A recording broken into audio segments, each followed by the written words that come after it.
LeBron James almost broke the internet. Not by winning a championship, not by breaking a basketball record, but by sounding like he was about to walk away. He posted a moody teaser calling it the decision of all decisions. Sports shows cleared segments. People started treating regular season games like potential goodbyes. Fans wondered if this was his last run, and then the reveal. He wasn't retiring, he was launching a collaboration with Hennessy.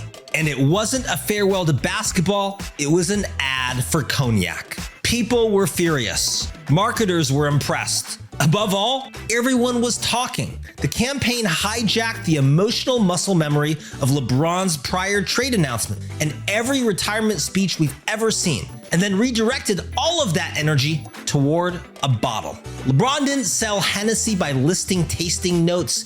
He sold it by letting people feel for one night what it might be like to lose him. That's not a sponsored post, that's theater, and it worked exactly as designed. Now take that same idea, who gets to pull on our emotions, and move it to China, where not just anyone can post on social media anymore. Really.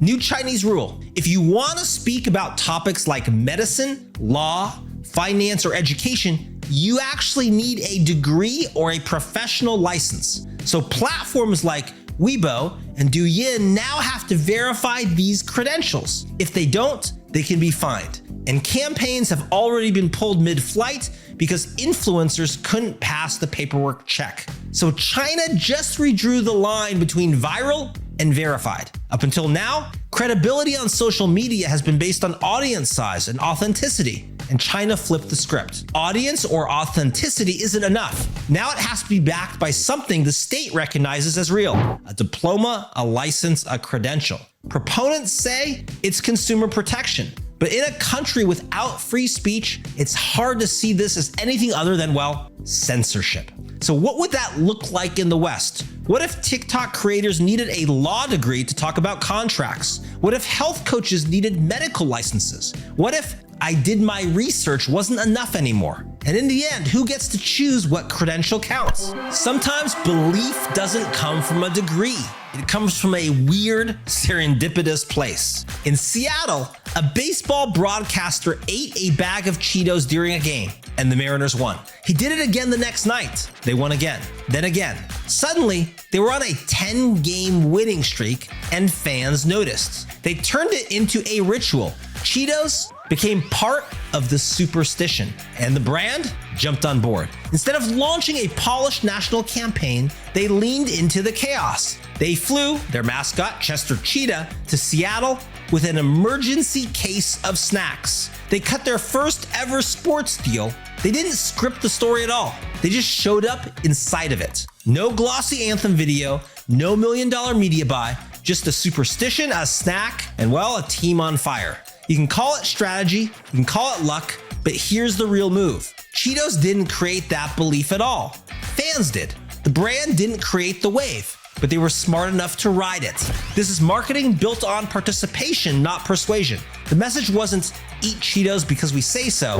When the community writes the story, the brand, well, just has to say yes. And that's becoming a pattern. Because in 2025, some of the strongest brands don't start as companies. They start as people. Look at Prime Hydration. On paper, it's just another flavored sports drink. But in reality, it's a branded belief system bottled and put on shelves. Kids aren't buying Prime because of electrolytes. They're buying it because Logan Paul and KSI told them to. Drink Prime.